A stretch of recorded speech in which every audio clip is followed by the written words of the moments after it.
Previously on the Veterans Voice podcast. 19, 20-year-old lieutenant. I kind of look like Buster Brown wearing a green beret. That's what my team sergeant would say. Nice. Or the little Dutch boy. My dad looked, as we were shaking hands, he looked me in the eye, and the tone of his voice and the choice of words startled me.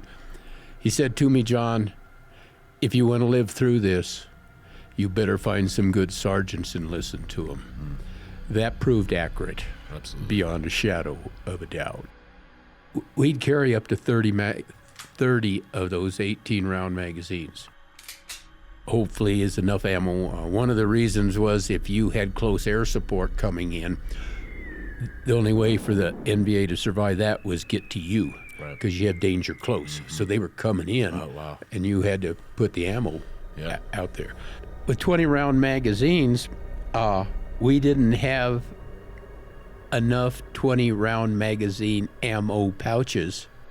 They bumped into NVA, and our point man put his weapon to his shoulder, turned his face to the right, and emptied the 30-round magazine, as did the point man for the NVA. "Hey, Dick, how do you break contact?" He said, "I don't break contact. That's why we have M60 machine guns." Mm-hmm. He didn't know how to shoot it because he'd never been trained with it. They just kicked a case of them off the chopper. Right. So he's laying behind this big log reading the directions as fast as he possibly What a time to be reading a book. Yeah. Jeez. We had wounded and dead, and I called a prairie fire, that meant we're in trouble and we ain't gonna make it. And I didn't learn until 3 years ago that the 101st showed up with over 100 rotary wing to pull us 22 guys out. Bullets were going into that bird. But that pilot, I can still remember looking over my left shoulder at him, and he's just sitting there cranking on the stick with his eyes out the front of the bird. When we got back, the door gunners and the co-pilot were dead. And I was told there was over 200 holes in that chopper. He sat there and toughed that out.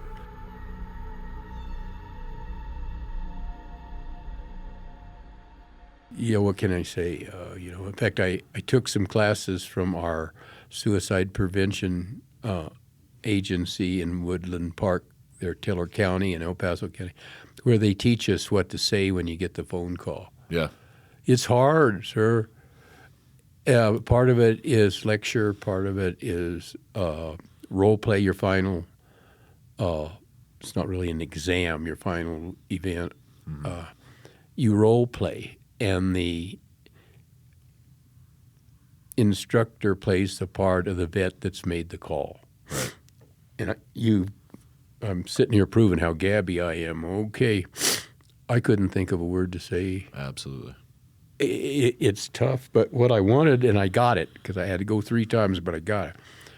I don't want an empty magazine pouch when the stuff hits the fan. And maybe the words will come. People say, "Well, I don't want to learn to swim if I ever fall in the water, I'll learn then." Wrong answer. Right. And neither will the normal human being have the answers. Yeah. I haven't had to deal with that call or that conversation.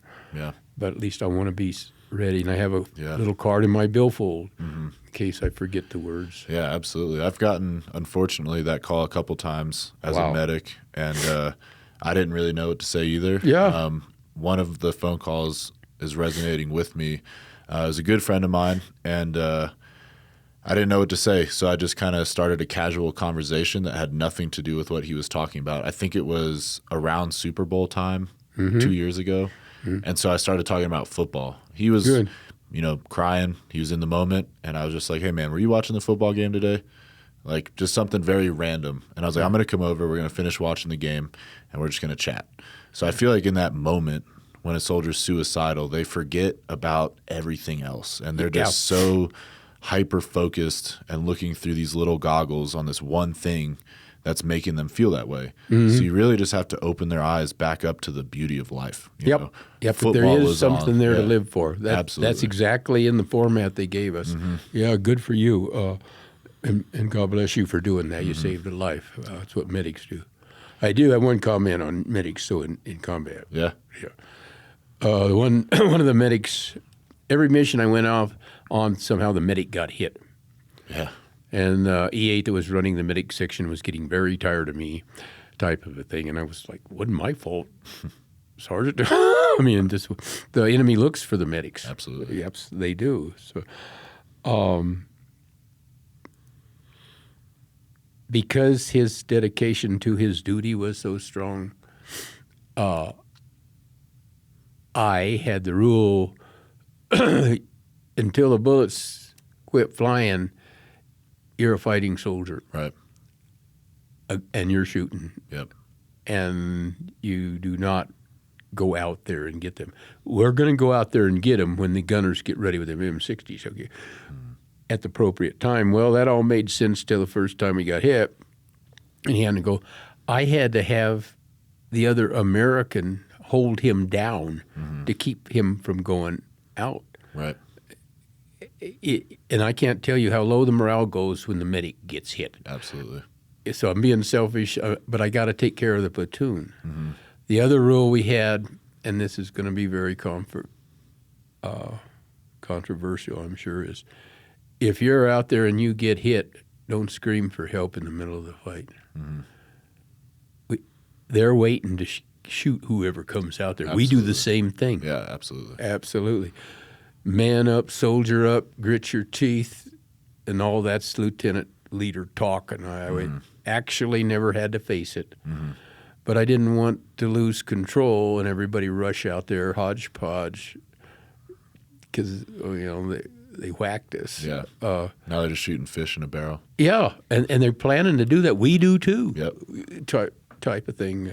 On that last mission, they waited till Paul was leading a 5-man team out of the perimeter to start checking because we were trying to get extracted, and they hit us at the perfect time. We can't put as much firepower out if our wounded is in front of us. Right. We can't detonate the claymores, can't throw grenades, so that gave them the tactical advantage. Yeah. I know there's a lot of issue that the enemy's a bunch of dummies. No, they're not. No, they're not. No. If anything, that's like part of their act is they act like dummies, so they think that you think they are, and then you don't take them seriously. Yep, and then they won again. Then you're dead. Yeah. They there's a real good book on it. It's called The Phoenix Program, and the captain that wrote it was an MI captain, and he studied the psyche of the North Vietnamese soldiers in Viet Cong to try to understand how best we could fight them. And he brought out a point that I'd never thought too much about at the time, but he's exactly right.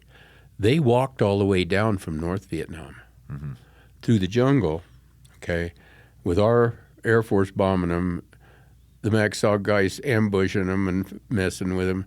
And then they came down there. They were ready to fight, and they could fight.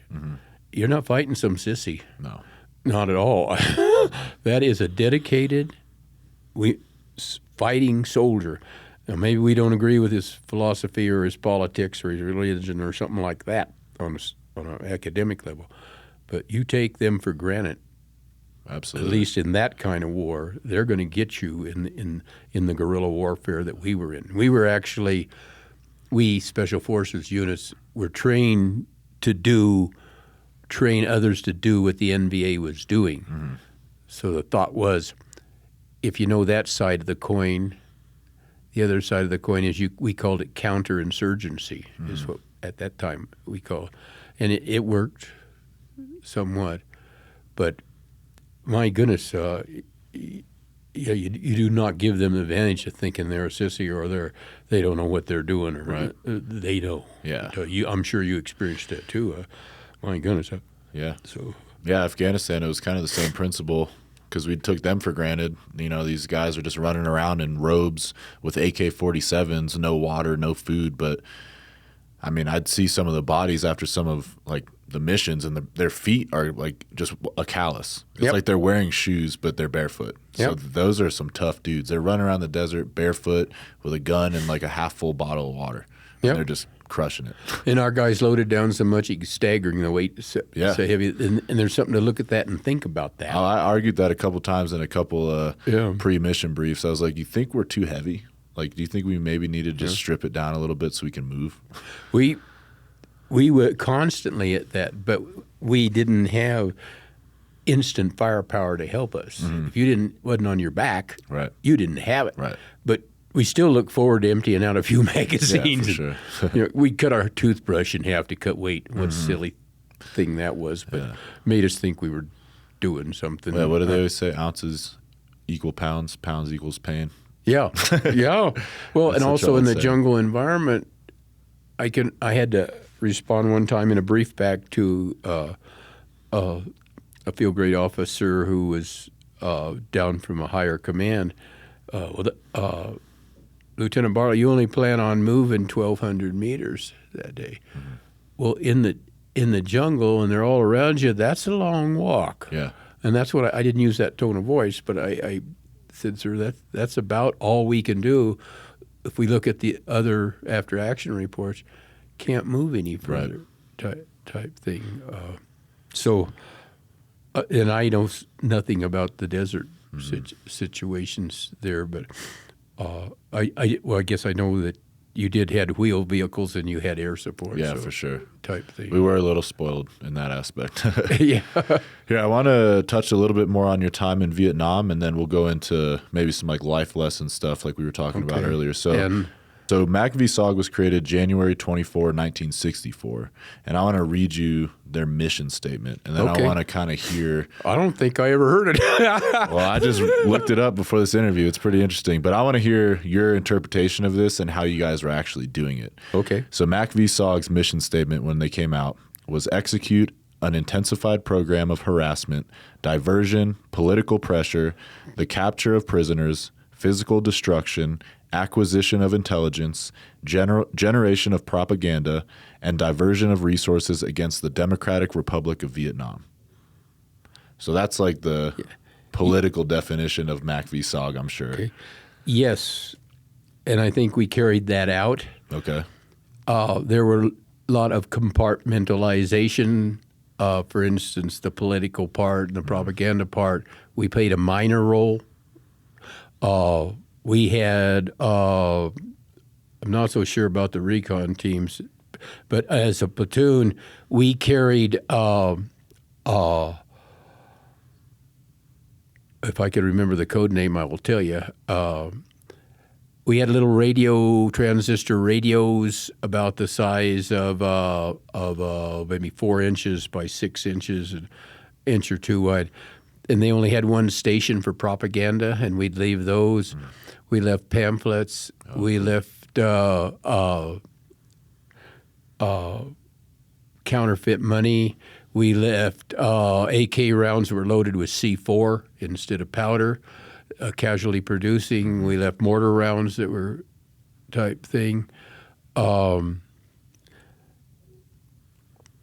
else? Yes, when we went in there, we were prowling around looking for a fight. There was no doubt about it. In our last extraction, I keep going back to that because part of our mission was to be the goat. In the jungle, you can't see the folks. Right. Okay? But if they surrounded us and kept us there, that meant we were in the donut hole. Okay? Everything outside was the enemy, so the Air Force had a heyday. The Air Force claimed they had over 700 casualties in our last extraction. Now, how you count them in the jungle after you drop a bomb on them, I don't know, but that's what they said. And we actually had teams that would go in right away after to assess some of that stuff from the ground. And part of it was what was left of the triple canopy type of thing. We did have, I wasn't involved, but down at CCS and down there, they had a huge effort on training Cambodian people to go back across the border to fight there. Not always did they have a MACV-SOG man, team member with them. We weren't about.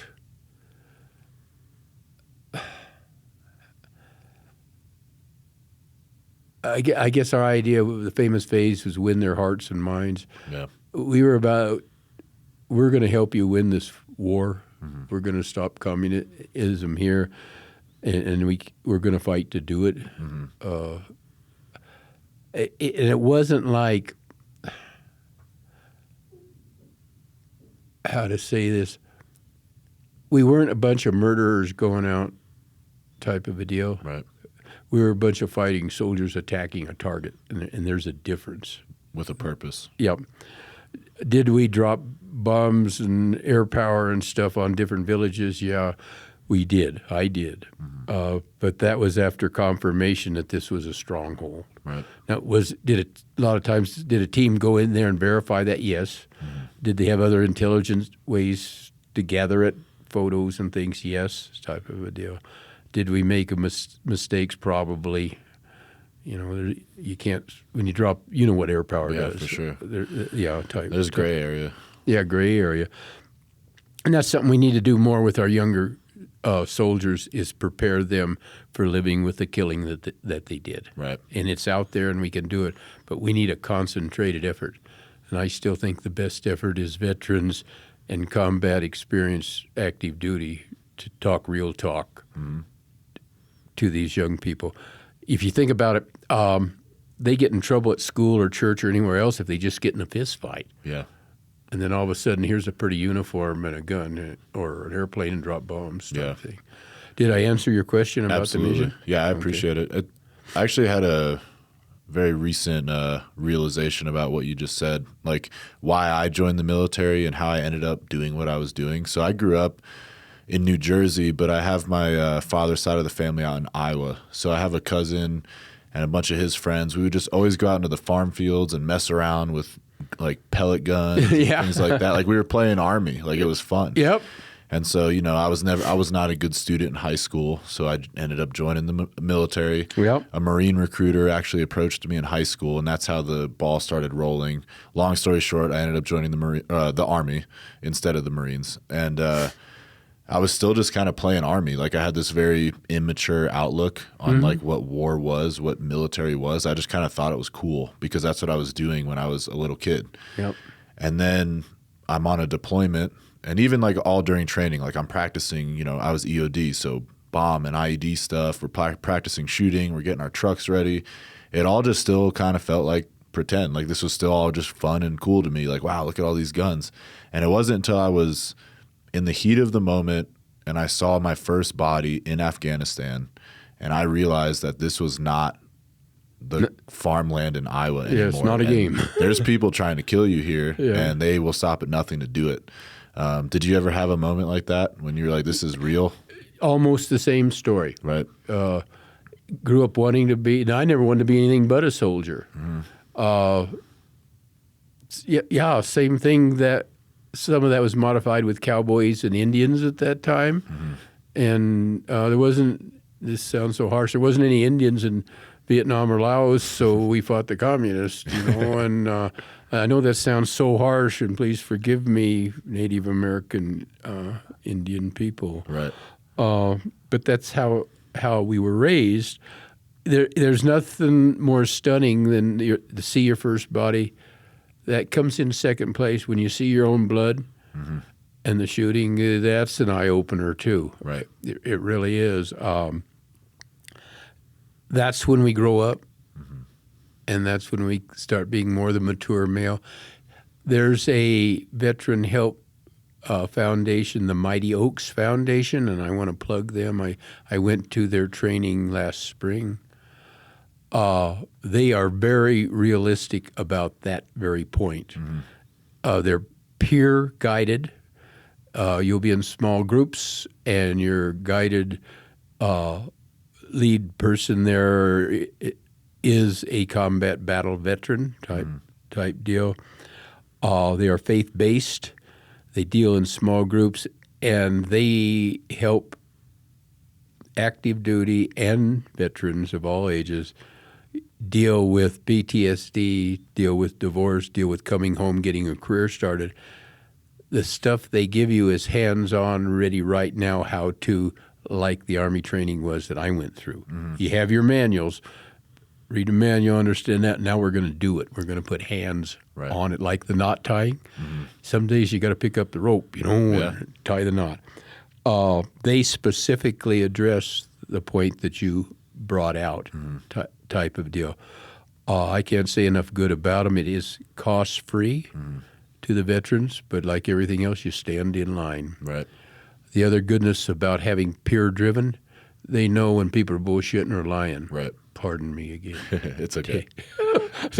And you do get that kind. You got posers is what I've learned to call them, and I have no patience with posers at all. They have a specific day that they deal with that.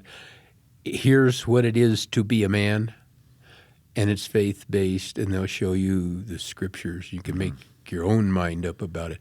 Basically is do the right thing from the scriptures, hate sin, love peace, stand up, protect yourself, stand up for yourself, protect your family, protect your country, protect your church. And they claim that's why little boys instinctively like to play Army or Cowboys or war. And Indians. Their explanation was our basic job is provide and protect. Right. The female basic job is to give birth, care and nurture and birth type thing. And this day and age, maybe that's real hard for everybody. But and I'm still working on that at 75. It was a good eye opener and a good refresher back to basics on we need that code on how to be a man. Right. It's somebody told me recently there was an article in Army Times that said drone pilots want Valor Awards. Well, if that's true, no, because and the reason is you're not in the thick of it. Right. You do an honorable thing. You save lives. You shorten the war. You do all those good things, but you're still at home. Right. And I have great difficulty with that. I have an ex-son-in-law that's doing that thing, and I'm careful not to mention it when he's around. Sure. I don't want to argue, but there is a difference when you see that first body. Yeah. There is a difference when you're blood to the elbows or to the armpits loading casualties. Right. There is a difference when you're so dang tired you can't put on another bandage. You know those things. Yeah, you played that game type of a deal. It's the whole difference again is, read about the parachute jump and then go make one. There's a difference. Right, definitely. And it is possible to pray all the way to the ground. I can testify to that. This brings up a good point, like playing Cowboys and Indians as you did as a kid and I did as a kid. Do you think war is human nature, or do you think it's more of a consequence of how the human societies are structured because we all have different beliefs? Or do you think it's kind of in our blood? I think both. Yeah. I really do. I think I was a school teacher for a short time. I was at high school level, but I have noticed after raising 5 children, if you look at the playground in an elementary school, if they have a little scuffle, it's most generally boys that are in it. And I have seen times when, plenty of times, when the boy takes up for the weaker student, be they female or male. They stand up. That's why I think it's natural to defend who you love, to defend who is your friend type thing. Not that the female can't. I use this phrase, well, sir, how long you been in Colorado? And you would tell me, and I would say, we got bears in Colorado. You'd say yes. Well, tell me, how come nobody bothers a baby bear? Because of the mama bear. Right. fang and claw. That's a good point. Yeah, she don't care what race you are, nationality you are, gender, persuasion, nothing. You bother that baby bear, Mama's coming. Mama's coming, and she ain't gonna be talking to you about it, type thing. So we all can defend, but I think it's how they're raised, and part of the problem right now in America is we're not raising them to stand up to that role. Right, I agree. A part of it's the myth of Christian pacifism. Mm-hmm. There's a good book, a good website on that called Bible Self-Defense, and it'll show you the scriptures of where Old Testament, New Testament both, there are times when we stand up and fight. Right. And there is a difference between murder and killing. Mm-hmm. And there is a price to pay for having been a warrior. Read about David. Yeah. Type thing. And we need to know that, speak that, train that, do that type of thing. I have sat with guys crying their hearts out because I just killed somebody. Mm-hmm.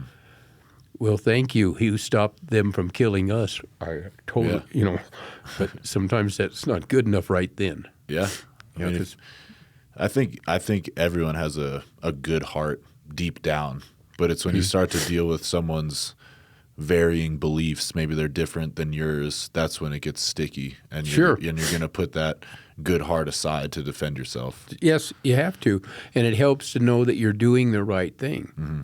If we look at the Old Testament, when they rebuilt Jerusalem, what'd he do? You don't go to work with your sword, because we're in a really tough situation here, type thing. And we know the result if we lose again, type thing.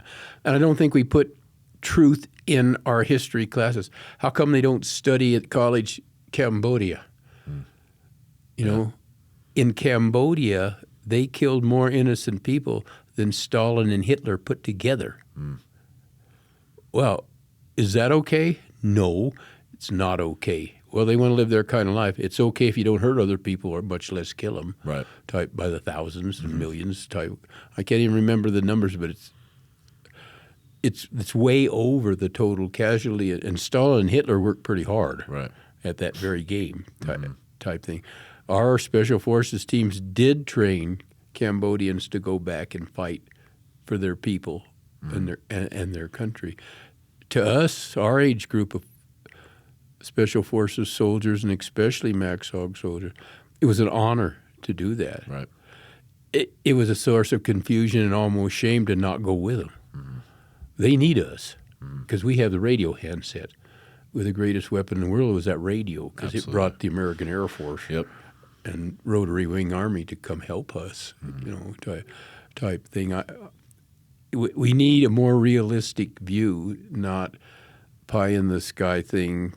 And the reason I speak that way is our eldest granddaughter is pro-Palestinian and pro this and pro that, because college is putting that in her head. Mm-hmm. We fell down because we didn't put our beliefs in her head and strongly enough. Right. Type, and then let her choose. Yeah. Okay, but will I still say you're wrong, sis? Yeah. Mm-hmm. Sure will. I challenged her, in fact, to write one of her history papers on Cambodia, but the paper would not be accepted, so she didn't write it. Yeah. That brings up a good point. You think the education system has shifted over the years? Yeah, right here in Colorado Springs, Colorado, where I grew up, Buena Vista Elementary is over on the west side. Yep, familiar. Yep. Every morning, we said the pledge, we sang the national anthem, and then we sang "God Bless America" type thing, because it was written right here in Colorado Springs type things. We indoctrinated. I like the word. Thank you. We were learning pride in country. Yeah. And we, on good days, we stood outside and looked at Pike speak. Yeah. But we also said the pledge in front of the flag. Right. And if you were monkeying around bothering the flag, you were going to get stopped. Right there.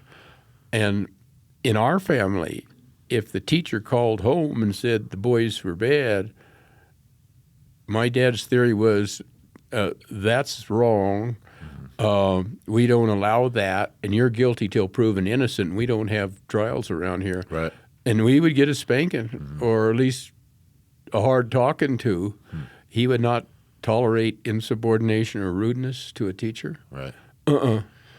And you'd probably get the same one from the principal because they swatted kids in those days. It was grab your ankles and 3 swats type of deal. And I can remember the principal calling, "Yeah, Jack, the boys are at it again," and blah, blah, blah. "Yeah, I'll see you at bowling tonight." And Wow.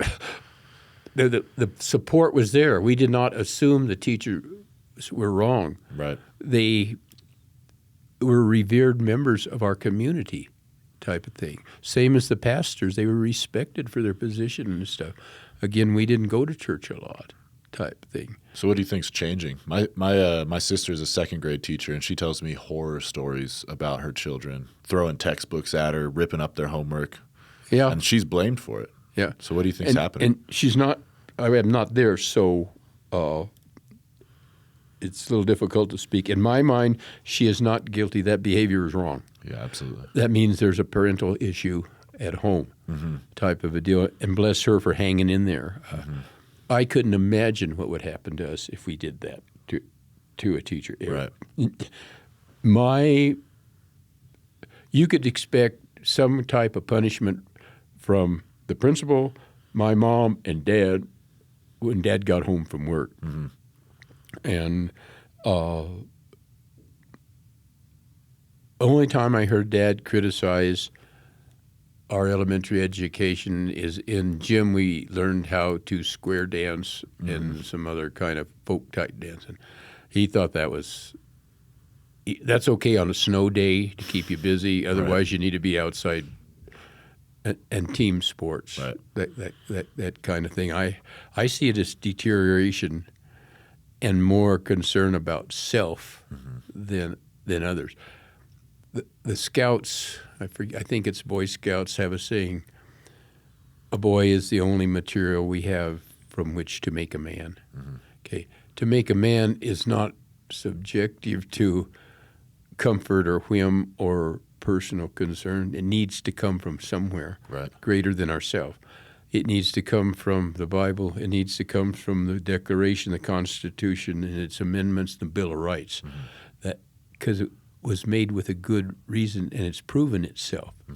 The new lifestyle isn't important to me because it isn't proven. Right. Tried and true is better than brand new is a phrase I use for myself. In a few years, if that type of philosophy works out, it has more credence than just getting it started.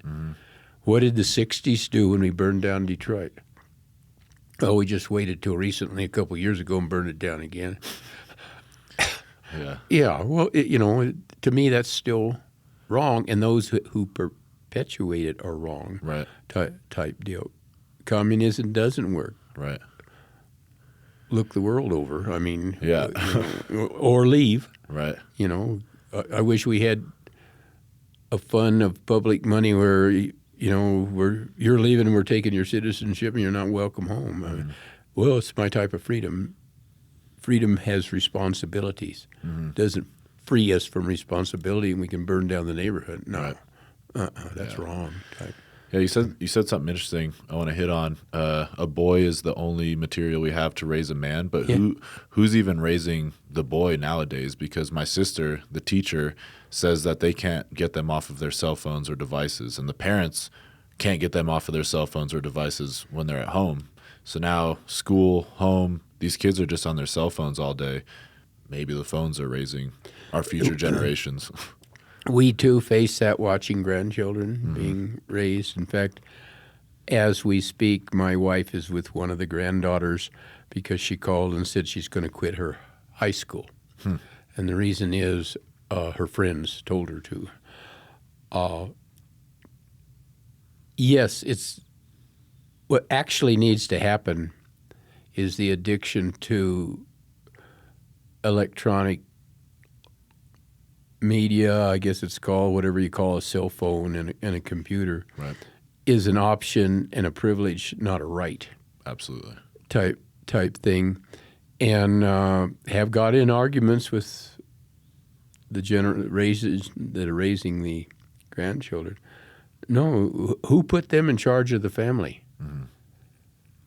Wrong answer. No, they don't have a right to have a cell phone. Well, all their friends have one. So what? Well, you don't understand. You understand perfectly it's not working because they're tearing up their homework and they're disobedient and they're rude and they're out of hand and they're, what do they call it when they harm themselves, not suicide. Yeah, self-harm, yeah. Yeah, that kind of thing. All those things show wrong behavior. And was it Einstein that said if you're doing something and getting the same reaction all the time, do something else? Well, Right. it's time to do something else. And I agree. I think we're seeing that in different little pockets in each community. There are people like us as we're going to do something to change it. Maybe homeschool's the answer, maybe it's not, I don't know. But we need a set of rules to act out in life that are proven to be right. Yeah.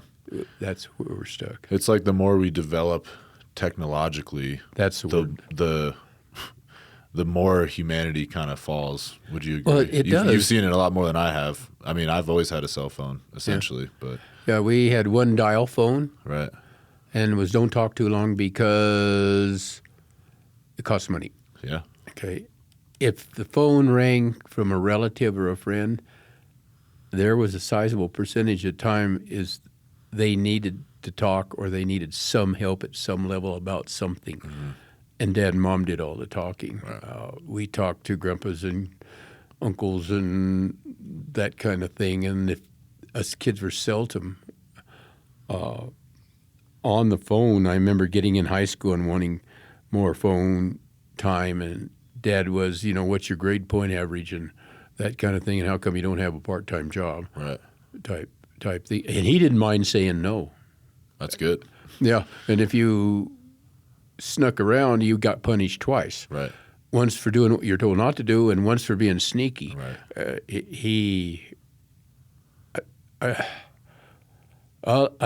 At the time, I had great difficulty, especially my last couple years of high school, because the things we go through. But still respected Dad. I wanted his approval, and then I also wanted my own way, so that kind of had to bang heads a couple of times. But he stuck to what the plan was. And Mom backed him up. Right. I mean, the worst words you could hear was, do we need to call Dad and involve him in this conversation? No, we sure don't. Because he was, and Mom said, this is what happened. It happened. He was, Yeah. He'd back her up. Wow. So what do you think, how old were you in 69? How old were you when you were in Vietnam?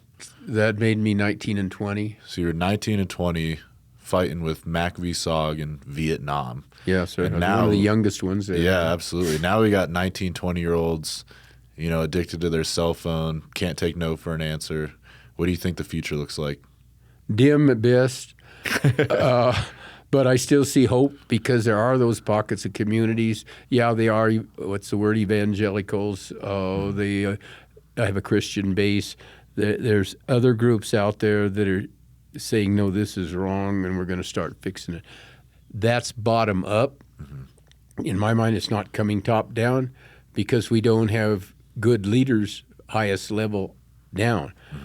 Look what happened with the Tea Party. Right. Where'd they go? What happened to them? They just disappeared because they were amongst the wolves, they in the society there in D.C. and stuff. But we have to have hope to go on. Right. Okay? And for me, it comes, again, from the Bible and from the Constitution. And if you look at the Declaration, lower right-hand corner, there's a Josiah Bartlett there.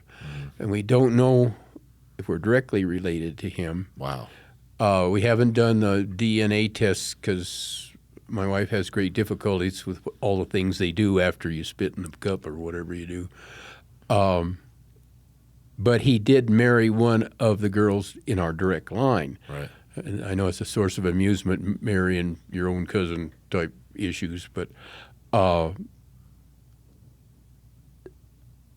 I was taught he did the right thing. Although he wasn't involved in direct combat, he was a logistician, and he helped that way.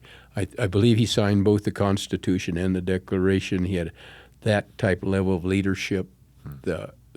biography on his wife, how much she handled the plantation at home, is legendary. Yeah, it sounds like it. We need to state what is right, revere what is right to the young people. And the most important thing to me is lead by positive example. Yeah. I'm sick of hearing lead by example. I just heard it in the speech for a new mayor. And I got her when she got off the stage, and I just had to say it to her. Ma'am, everybody leads by example. Ask Joe. You know, that's Biden, the principal, right? The president. Pretty much. Yeah. We have to lead by positive example. Right. So we have to have a set of conduct for us to live by and stand with. You may be familiar with some of the school shooting issues. Right. Okay. I was a volunteer for a couple of years, 40 hours a week, armed school guard at Lake George Charter School in Lake George, Colorado. And the resistance I ran into was really unbelievable type thing. No concept of protecting children other than just say it'll be okay. Right. Well, it's not okay, because look at Sandy Hook and all the others. I mean, their answer is to put a sign on the property line that says no weapons. Yeah. As if a criminal that wants to shoot up a school is going to see that and say, oh, let me just go home. Yeah. Yeah. Well, I think what they probably say is, oh, good, I'll be safe. Nobody's going to shoot me. Yeah. Yeah. So exactly. That's how I see that sign. Yeah. Yeah. Well, yeah, they're not going to follow the rules. That's a proven fact. They're going there to slaughter innocent people. Right. Type thing. And now they feel safer about it because they know no one's carrying a gun in there. And that was proven at our school. We came up with the idea of having a marked police car there. Mm-hmm. And so the new sheriff of Park County provided us with an older patrol car that they were going to trade in. They got in 3 new ones. They go to junk, I think, is what happens to them. Anyway, just us parking the car out there changed things. Sure. There's no buses at that school because it's a charter school. It's a country school. Mm-hmm. Where's the best place to sell dope? School parking lot, because we're all there twice a day. And we finally figured that out. As soon as that car went up there and Visual made our outside security cameras, everything changed. Oh, wow. Type thing, yeah. Well, not everything. I'm going to put in a cough drop here. Yeah. In my mind, well, take bicycling. Mm-hmm. Okay, here comes the family bicycling. Who's wearing the helmets? The kids. Mm-hmm. Why? Because they're less skilled and they might get hurt. Why not Dad and Mom wear a helmet and set a good example? They're experienced. They're not going to get hurt. Yeah, right. Yeah. Type of thing. Well, Dad doesn't wear a helmet. Why do I have to wear one? Yeah, yeah. Because the right thing to do is wear a helmet. Yeah. So we have actually picked up a kid laying from a dirt bike accident with a head injury and no helmet, laying within 10 feet of a helmet required sign. Wow. It's not lead by exemption. Mm-hmm. It's lead by positive example. Do the right thing. Yeah. I'm not sure anymore. I didn't finish my master's degree, but they don't teach leadership. No. They teach management. If we look at Army leadership, I don't know if it's in the other, I'm sure it has to be in the other armed forces, but in especially World War II times, General Bradley and those guys, they say lead by example, but I add in lead by positive example. Right. Selfless dedication to duty is the 2 most important ones. What's that about? Taking care of the guys. Right. That's what that's about. Yep. It is. It's that other-directed, not self-directed type thing. A good example of that in the Tailwind thing I spoke of earlier, where it was simulcast Time Magazine and CNN. They did a documentary on that, and their belief was that the sarin gas was used, and that's wrong. And wrong thing they believed to do. It was wrong because the Special Forces hatchet force was after American defectors, and there was one other thing that was wrong with it. Well, BS. I was a personal friend of their team sergeant. He has since passed away. There was no sarin gas. Mm-hmm. There was tear gas that they dropped on the NVA to help on the extraction of the company because it was hot. He personally did not see American defectors. Every mission we were briefed on that. If you could get American defector, get him, type, dead or alive. And there were American defectors, contrary to some of the media that's out there.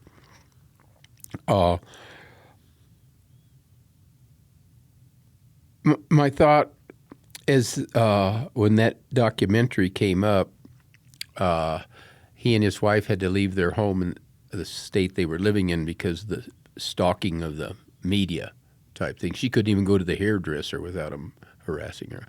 And she went to some of her relatives for a while. He came and stayed here. He also had a contract job at Fort Carson, but he stayed with us. And we started learning, what the right and wrong. The point of the story I want to make was that's when David Rose was put in for a Medal of Honor. Mm-hmm. His medic, wounded the first day, stayed all the rest of the days, took care of the guys. Mm-hmm. I mean, he refused extraction. Mm-hmm. Top secret operation, no Medal of Honor, too bad. The team sergeant never let it go. It took him 40-some years. And he actively petitioned and interviewed and visited and did everything he could. And Rose did get his Medal of Honor. Mm. But that's the selfless dedication to duty. Yeah. And doing what's right. He demonstrated. Just because I'm retired, you think I'm going to give up? Wrong answer. Right. And in those days, we had Minograph for duplication. That's all we had. There's a little blue ink page behind the original page. As the operational sergeant, he kept all those, which he was not allowed to do, but he was a Special Forces NCO, so he made his own plan there. He used those to document what really happened. Oh, cool. And prove what happened, really happened, type of thing. And as it went up each command level, how it was changed, they were able to find out. Also additional Valor Awards. So he appeared in Congress after the documentary, and we thought, Mo, an honest soldier standing in front of Congress. What could go wrong? Yeah, we were pretty worried. But he went up and testified. Rose did get his Medal of Honor. And then he said, there's another issue I want to work on. This falsification of Valor Awards and personal people. They're not on the manifest that took us in there. Mm-hmm. How come they got these awards? Because they falsified them as, wow. And it's every level, not just one or two levels type of deal. So he helped fix that. That's to me leading by positive example, even in a tough situation. That's still going on in today's military, and there was a lot of that going on in 2021. We were the last SF teams in Afghanistan, and there was a lot of, I don't want to talk poorly about officers, but there was a lot of officers, that was their first time ever being in a war zone, and they wanted to make sure they were decorated for it. So that's always the way, They were doing things and pushing for things to happen that really didn't need to happen, but it ensured their chest got decorated, and then That happened to us, too. In fact, our commander at CCN was relieved. Sure. He falsified a DSC. And he also falsified awards for the soldiers.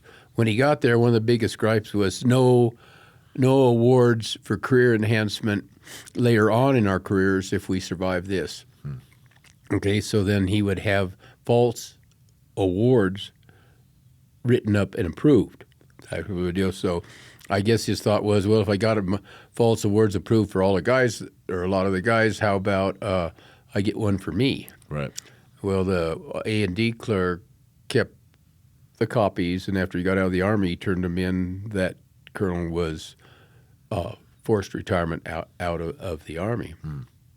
And there, in that kind of leadership, what good is a false award to a man that's a proud soldier and a serious soldier? Yeah, he's living a lie. Living a lie. That's it exactly.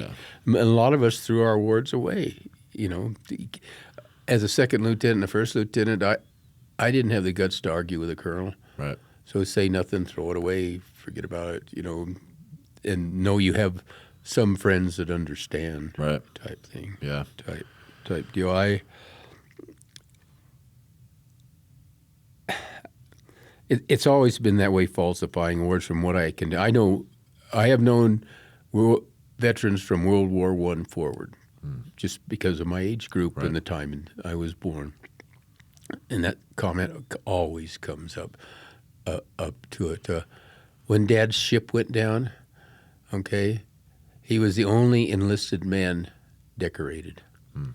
All the officers were decorated. Yeah. Wrong answer. Right. What about the Purple Hearts for all them guys? Good point. You know, well, the records, the ship sank, so we don't have the records. BS. You have the manifest when the ship left the dock. Yeah, and you don't have him now, so there's some issues there. Yeah, awards really, like, I don't know, it's that quote I was saying earlier, what can you do for your country, not what your country can do for you, but you're running around looking for an award, and you really don't even care what you're doing to earn it. You just want the award. Or making other people do it. Yeah, exactly. In 2015, we were actually dealing with kind of the opposite problem. 2015 was like the first wave of we're shutting it down. The war's coming to an end, so they weren't giving awards out. They were trying to hide the fact that firefights were still happening and boots were still on the ground, so we weren't getting anything. A couple of years ago, I got to go on a goose hunt paid by a widow of a veteran.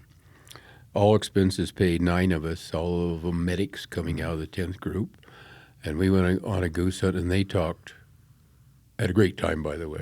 74 or 73 is too old to go with the guys, let me tell you. We talked about that. It was interesting at one point where we were in pits with overhead cover or overhead concealment. By the time I stood up, got my shotgun to the shoulder, they'd already emptied theirs and got geese. And they were all of the last teams coming out of Afghanistan. Yeah, I've heard about that trip. I know a couple guys you were with. Yeah, it was a great trip. I'm sure they have many stories about the old guy who couldn't keep up. Then they sit up and play cards and drink beer all night.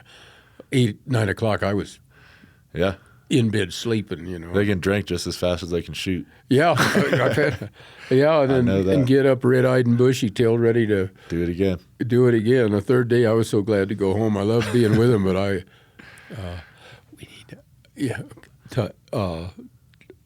like to bridge the conversation over to the Purple Heart. Yeah, absolutely. Let's talk about, you grew up in Colorado Springs, and you're still in Colorado Springs, or you're still in Colorado. So what kind of things are you doing around Colorado?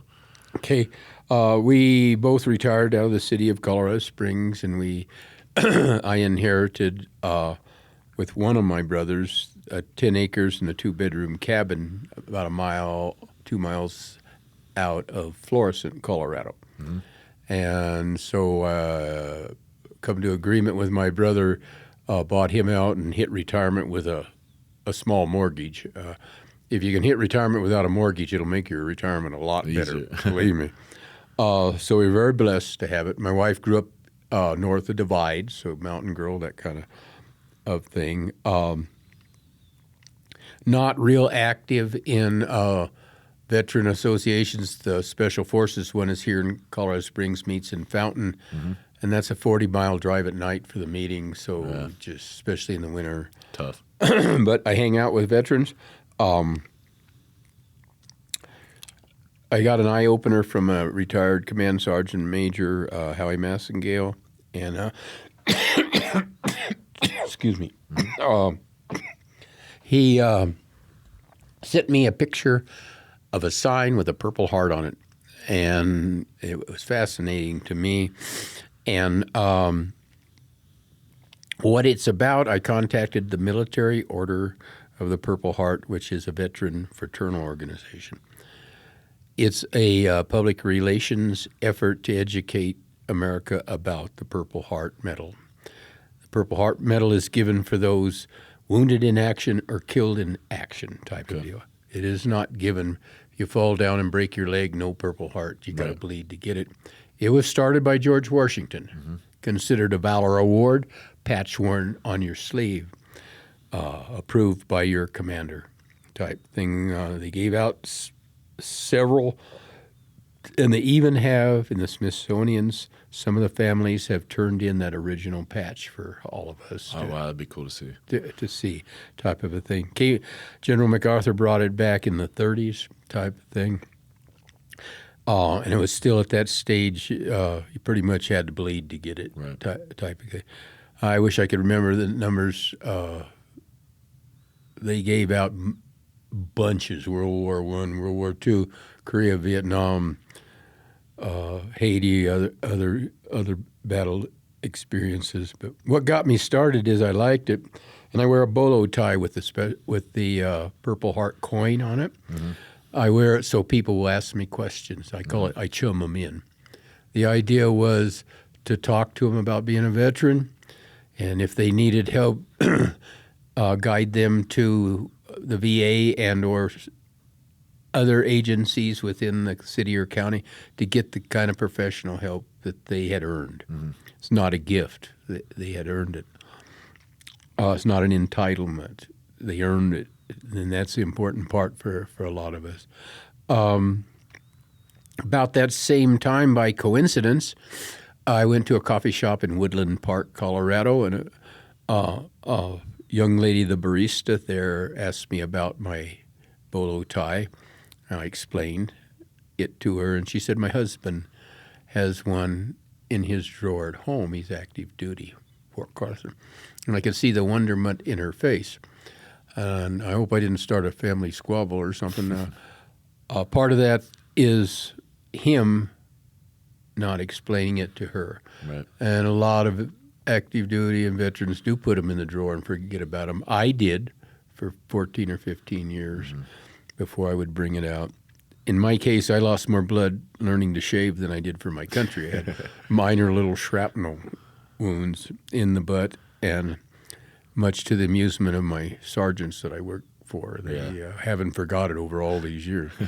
Anyway. I got a buddy I still talk crap to. He got shot through the forearm, right through the bones. Like, he was hardly even bleeding. He got sent home, and 3 weeks later he was playing golf, sending us pictures while we were still in Afghanistan. Yeah. So it's funny. it's well, there used to be a stigma on arm wounds, and they used to say that's in trench warfare, people would hold up one arm, their left arm if they were right hand, get a wound and get sent home type of deal. So yeah, I could see where he would have to get some teasing. After the encounter with the barista, I got thinking, what can we do? Got interested in the signs, and par chance, by divine guidance, maybe in this whole case, because I kept bumping into people that could help and wanted to help. I bumped into Jim Ware, who owns Pro Promotion. He's the promoter for the motorcycle rally.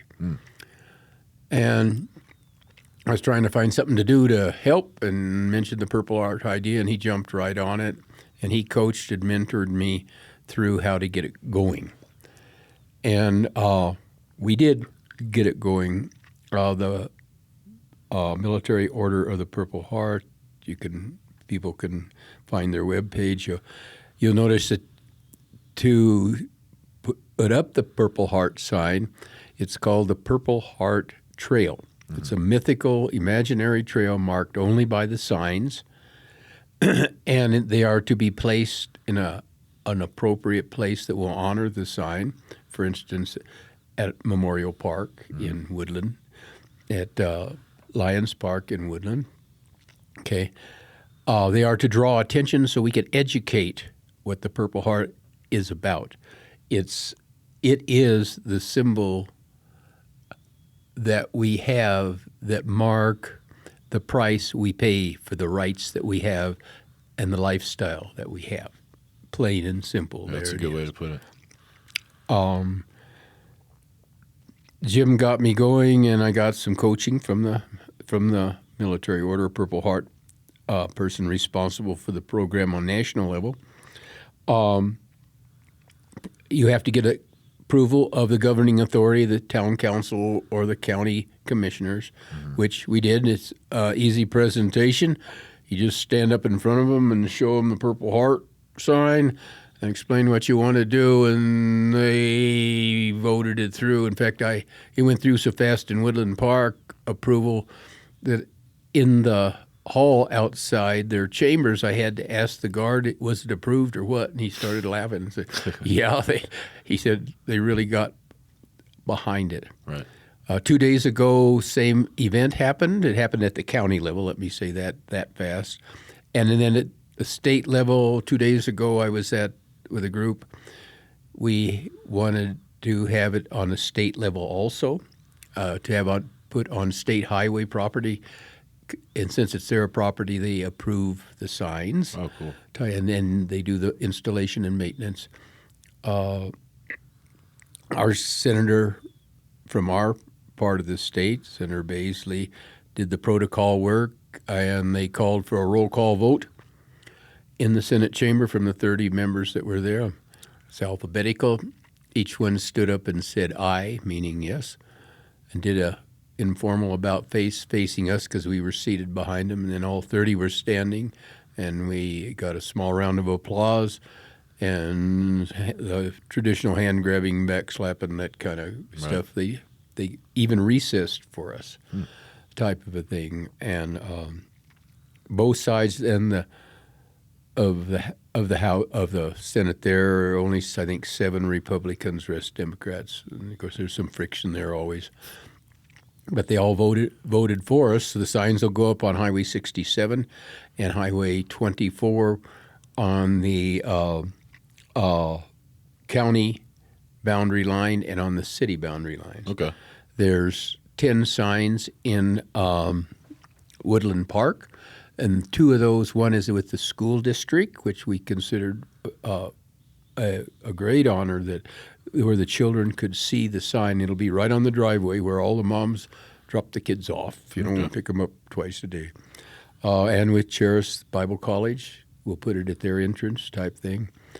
Cripple Creek will have 3. Victor will have 3. Florissant will have 1. They're already installed in all of those, except Victor. And Lake George has 2 at their charter school. Okay. And it will be on charter school, a campus property type thing. The county put in 20, virtually at every crossroads and every boundary lines between the small towns and the county property. Dan Williams was our lead. He's one of the county commissioners. He is a retired full colonel, Black Hawk pilot type thing. Grew up in Woodland Park, went to West Point. Actually commanded one of the brigades here at Fort Carson type thing. Never heard a no. Only had one slight dissenter at one of the city meetings, and the council brushed that over, just lickety-split type thing. So we hope now the seed is planted about the Purple Heart. All of us, the 3 or 4 of us that are involved, I don't have permission to mention their names, I'm sorry, are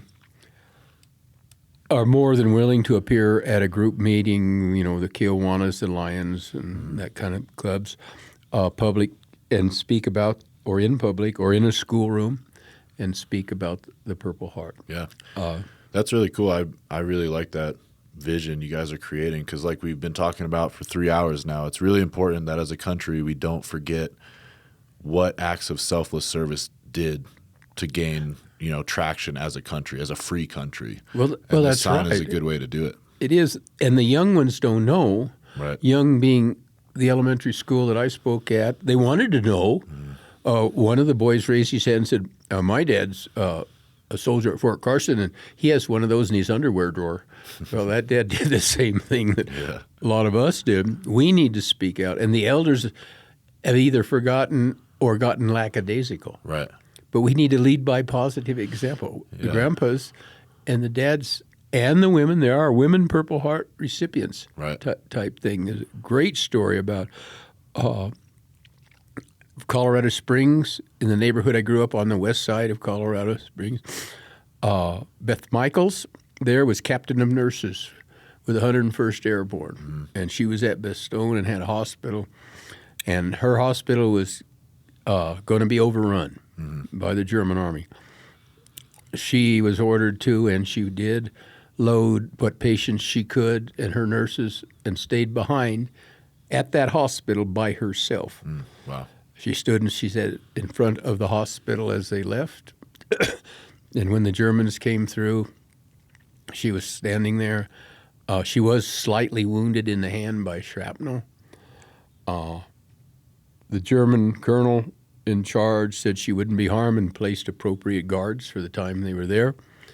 When the American forces swept back over, General Patton's Third Army, he came and stood beside her and gave her his command pistol, his P-38 9mm pistol. Said he was going to surrender, and he thought the safest place was stand by her, not behind her like a hostage, but beside her. And he was taken prisoner, and she still had the pistol over the years. Wow. She lived a city block away, and we grew up, my brothers and I, with her 2 sons and 2 daughters. Right. She could holler louder than any other mother, and she had that type of home where all the kids come to play in the yard type pretty of thing. Cool. And think about it, World War II now. As a captain of nurses, she stayed behind. She led by positive example to her own risk and life or death type thing. She did the appropriate thing for her subordinates. She evacuated because they could not defend themselves type thing. As a female in World War II, she received a Purple Heart and a Silver Star. That's a big deal. Well deserved, yeah. Really a big Huge deal. A local patriot doing the right thing based on principle. Yeah. Type of thing. And these signs will help remember those types of Americans. And that's why I tell the stories. You know, an old man rambling 3 hours, you know. I'm sorry. I mean, I could sit here for 3 more hours, but I think this is going to end up being probably a part 1 with you. What do you think? That's fine. I have a humorous one to do too today. Okay. I'm going to send you lessons we learned the hard way. Yeah. And it's written by myself and 2 NCOs. Again, I don't have their permission to drop their name. And Jim Beam, we wrote this. And it's little things like, what do you do when you hit the ground on a night jump and have lost your weapon? Panic. Yeah. What do you do when the RTO leaves the perimeter with the only radio and doesn't come back? Oh, wow. And it can be humorous. Yeah, it sounds like especially to the military listeners. Yeah, which is most of our listeners. So, yeah, we'll do another one. This will probably be a multi-part series, I would think. You're plentiful of information. So I'd love to share. I don't know a better word than the venting helps. Yeah. Talk helps to someone who knows and understands. I would say to the young people, only talk to those that understand. Right. Don't try to make them understand. Absolutely. Type of thing. Keep your buddies or find new ones. Get off the booze, get off the dope, get off the nicotine if you can. Eat right, exercise right, be a positive example on the thing. Use the VA simply because they deal with more PTSD than anyone else, and nowadays they have qualified people by experience and education that can help. The Bible helps. Faith helps. There's faith groups out. I've already mentioned Mighty Oaks. Do something to help yourself, and that will help your family and set the good example. If it doesn't work, change gears. Right. In my case, the animal thing didn't work. The horse thing didn't work. The dog thing didn't work.